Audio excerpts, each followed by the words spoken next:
Hello guys. तो आज हम लोग आ चुके हैं अपने यूट्यूब चैनल एसेंटिक पटना पे। और आज आपके साथ हम बात करने वाले हैं क्लास 11th का चैप्टर है केमिकल बॉन्डिंग। उसमें एक इम्पॉर्टेंट चैप्टर है जिसको बोलते हैं हाइब्रिडाइजेशन। तो आज आपको हम सिखाएंगे हाइब्रिडाइजेशन कैसे निकालते हैं। और यह जो आपका टॉपिक है इससे प्रत्येक वर्ष आपको एक या दो क्वेश्चन प्रत्येक एग्जाम में आपको मिलेंगे ही मिलेंगे, इसलिए इसको हमें पढ़ना अति आवश्यक है। तो चलिए हम लोग आपको सिखाते हैं हाइब्रिडाइजेशन किसी भी मॉलिक्यूल्स का या कंपाउंड्स का कैसे हम कैलकुलेट करेंगे।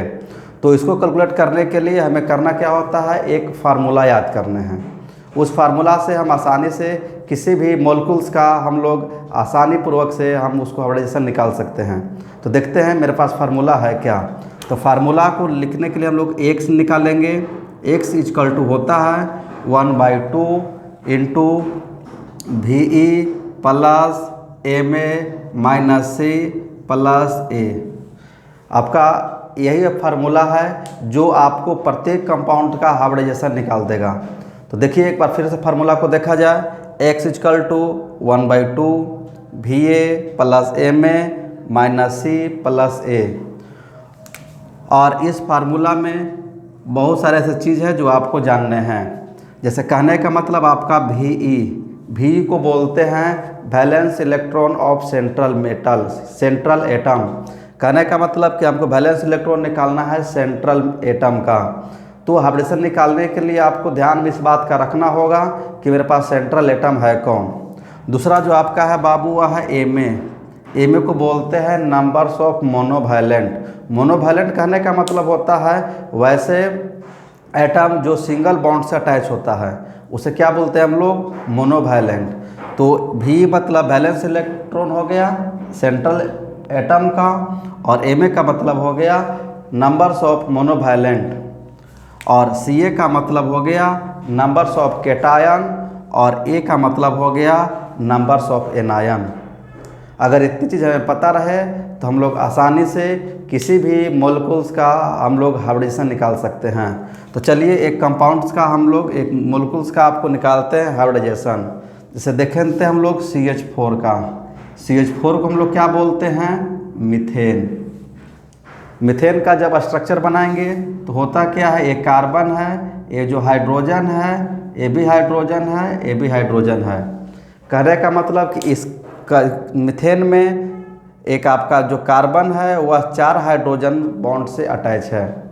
जब इसके हम लोग हाइब्रिडेशन निकालेंगे ये तो निकालने के लिए फार्मूला मेरे पास है x 1/2 V E plus M A minus C plus A. ठीक है, तो चलते हैं 1/2 वी मतलब कि वैलेंस इलेक्ट्रॉन। वैलेंस इलेक्ट्रॉन किसका निकालना है, सेंट्रल एटम का। सेंट्रल एटम है कौन सा, आपका C। और C का करेंगे इलेक्ट्रॉनिक कॉन्फ़िगरेशन तो कितना मिलेगा, 2 और 4। तो ये आपका जो 4 है इसी को बोलते हैं वैलेंस इलेक्ट्रॉन। तो वैलेंस इलेक्ट्रॉन कितना इसका हो जाएगा, 4। और एक क्या है, नंबर्स ऑफ मोनोवैलेंट। मोनोवैलेंट मतलब ए भी सिंगल बॉन्ड से अटैच है, ए भी सिंगल बॉन्ड से अटैच है, ए भी सिंगल बॉन्ड से अटैच है, ए भी सिंगल बॉन्ड से अटैच है। तो कितना हो गया, 1 2 3 और 1 4। तो कितना हो जाएगा मोनोवैलेंट, 4। ये आपका कार्बन है, इसको कैटायन है, कैटायन इसमें कोई इस पर कोई भी प्लस चार्ज नहीं है। ये आपका एनायन है, इस पर भी कोई भी माइनस चार्ज नहीं है, इसलिए क्या हो गया, 0। अगर यहाँ पर प्लस चार्ज होता तो इसका वैल्यू हम लोग लिखते, अगर माइनस चार्ज होता तो इसकी वैल्यू लिखते। तो मेरे पास है नहीं, इसलिए क्या हो जाएंगे, 0 0। चलिए इसको हम लोग कैलकुलेट करते हैं। तो 4 4 कितना हो जाएंगे, 8। इसे कैंसिल करेंगे तो कितना मिल जाएगा, 4। ठीक है, जब इसको हम कैलकुलेट करते हैं तो कितना मिल गया, 4। इसके पहले एक बात हमें और ध्यान देना है, x की वैल्यू अगर 2 होती है तो इसका जो हाइब्रिडाइजेशन x की वैल्यू 2 होगी तो इसकी जो हाइब्रिडाइजेशन होगी sp। क्योंकि मेरे पास ऑर्बिटल होते कितना है, 4, जिसको बोलते हैं s p d और f। s में जो ऑर्बिटल होता है वह 1 होता है, p में जो ऑर्बिटल होता है वह आपका 3 होता है, d में जो ऑर्बिटल होता है वह 5 होता है, f में जो ऑर्बिटल होता है वह कितना होता है, वह 7 होता है। और एक ऑर्बिटल में इलेक्ट्रॉन रखने की कैपेसिटी कितनी होती है, मैक्सिमम 2 होती है। तो इसके पास इलेक्ट्रॉन कितना हो जाएगा 2 इलेक्ट्रॉन, इसको 2 से मल्टीप्लाई कर दें कितना हो जाएगा 6 इलेक्ट्रॉन, इसके पास कितना हो जाएगा 10 इलेक्ट्रॉन, इसके पास कितना हो जाएगा 14 इलेक्ट्रॉन। तो चलिए हम लोग sp रहेगा, तो जब यहाँ पर x की वैल्यू 2 आएंगे तो इसकी वैल्यू कितनी हो जाएगी sp। अगर x की वैल्यू 3 आ जाए तो इसकी हो जाएगी sp2। यानी कहने का मतलब s एक ऑर्बिटल में और p 2 ऑर्बिटल में, तो 2 और 1 कितना हो गया 3। अगर x की वैल्यू 4 हो जाए तो कितना हो जाता है sp3। अगर x की वैल्यू 5 आ जाए तो इसकी वैल्यू कितनी हो जाती है sp3d, क्योंकि s में 1 हो जाएंगे, p में 3 हो जाएंगे और d में 1 हो जाएंगे। ठीक है, चलो अब आगे देखते हैं। अगर x की वैल्यू अगर 6 आती है तो इसी तरह से आप निकाल सकते हैं sp3d2। और अगर x की वैल्यू 7 आती है तो कितनी हो जाती है sp3d3। ठीक है, ये आपका ऑर्बिटल है। 2 ऑर्बिटल मतलब s एक जो है s का हो जाएगा, एक आपका p का हो जाएगा। 3 कहने का मतलब एक जो आपका s का हो जाएगा और 2 आपका p का हो जाएगा। 4 कहने का मतलब s जो है 1 का हो जाएगा, p जो है आपका 3 का हो जाएगा। इस तरह हम लोग यहाँ से देखते हैं तो कितना मिल गया मेरे पास, कितना है 4 है। 4 कहने का मतलब कितना हो जाएगा sp3। इसका जो शेप होता है वह टेट्राहेड्रल होता है। अगले वीडियो में आपका शेप भी बताएंगे। फिलहाल इस वीडियो में हम लोग देखते हैं कि आपका हाइब्रिडाइजेशन कैसे कैलकुलेट करते हैं। अगर हमसे कोई पूछेगा मीथेन का हाइब्रिडाइजेशन होता कितना है तो sp3। चलिए एक कंपाउंड और हम लोग निकाल लेंगे, और वह कंपाउंड निकालते हैं कार्बन डाइऑक्साइड का। अगर क्वेश्चन हमें दे कि कार्बन डाइऑक्साइड का हाइब्रिडेशन कितना होगा तो हम लोग इसको ऐसे निकाल लेंगे। x की कितने वैल्यू हो जाते हैं बाबू 1/2। एक कितना हो जाता है बाबू ve प्लस कितना हो जाता है बाबू ma माइनस c प्लस कितना हो जाता है a। ठीक है, चलो बाबू तो फिर देखते हैं 1/2 हो जाएगा। v कार्बन के जब हम बनाएंगे, कार्बन डाइऑक्साइड का स्ट्रक्चर बनाएंगे तो इस टाइप से स्ट्रक्चर होता है। ठीक है, तो कार्बन का हम लोग तुरंत देखे थे कितना आया था, वो वैलेंस इलेक्ट्रॉन 4 और मोनोवैलेंट यहाँ पर दोनों जो ऑक्सीजन है डबल बॉन्ड से अटैच है। हमारा फार्मूला कहती है कि इसमें हमें क्या लेना है मोनोवैलेंट, जो कि मेरे पास यहाँ पर आपका डबल बॉन्ड है, इसलिए इसकी वैल्यू कितनी हो जाएगी 0। इस पर प्लस चार्ज है नहीं, कितना हो जाएगा 0। इस पर क्या माइनस चार्ज है नहीं, क्या हो जाएगा 0। तो कितना हो जाएगा 1/2 हो जाएंगे, ये आपका 4 हो जाएगा। और इसे इसको कैलकुलेट कैंसिल कर लेंगे तो कितना मिल जाएगा 2, और जब 2 आ जाते हो तो कितना हो जाएगा sp।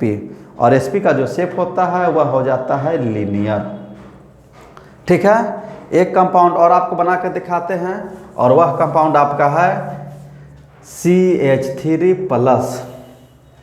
इसके जब स्ट्रक्चर बनाएंगे तो फार्मूला कितना हो जाता है बाबू 1/2 ve plus ma minus c plus कितना हो जाता है a। 1/2 हो जाएंगे। v का वैल्यू कितना हो जाता है बाबू आपका, इसका वैल्यू हो जाता है आपका 4 हो जाएगा। इसका मोनोवैलेंट कितना हो जाएगा बाबू 3 हो जाएगा। प्लस चार्ज है नहीं, हाँ प्लस चार्ज है कितना बाबू 1 है, माइनस चार्ज है नहीं है। चलिए 1/2 हो जाएंगे, ये हो जाएगा 7 माइनस 1 हो जाएंगे 1/2। इससे कैंसिल कर लेंगे, कितना मिल जाएगा बाबू 6 हो जाएंगे, कैंसिल होगा 3 मिलेंगे। 3 कहने का मतलब कि sp2। sp2 को हम लोग बोलते हैं ट्राइगोनल प्लेनर। चलिए एक कंपाउंड और बना के दिखाते हैं, वह है अमोनिया। NH3 को क्या बोलते हैं अमोनिया। और NH3 का जो स्ट्रक्चर होता है वह इस टाइप से होता है। एक हाइड्रोजन इससे अटैच होगा, एक इससे होगा, एक इससे होगा, एक ऐसे होगा। तो चलिए x जब निकालेंगे तो कितना हो जाएगा 1/2 हो जाएगा। ये आपका v plus ma minus c plus कितना हो जाएगा बाबू a हो जाएंगे।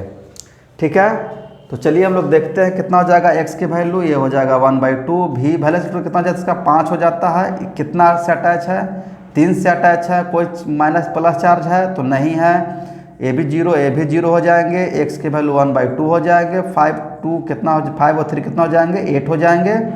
इससे कैंसिल होकर मिल जाएंगे 4। x की वैल्यू कितनी हो गए 4, तो कितना हो जाएगा sp3। sp3 को हम लोग बोलते हैं टेट्राहेड्रल। तो आज आपको हमने सिखाया कि हाइब्रिडेशन कैसे निकालते हैं। इसी टाइप से आप कोई भी आपका मॉलिक्यूल्स हो, कोई भी कंपाउंड्स हो, उसका बिल्कुल आसानी पूर्वक आप हाइब्रिडेशन निकाल सकते हैं। तो हमें विश्वास है कि आपको वीडियो काफ़ी अच्छा लगा होगा। तो चलिए, अगर वीडियो आपको अच्छा लगे तो मेरे चैनल को लाइक, सब्सक्राइब और कमेंट करें। ठीक है, थैंक यू।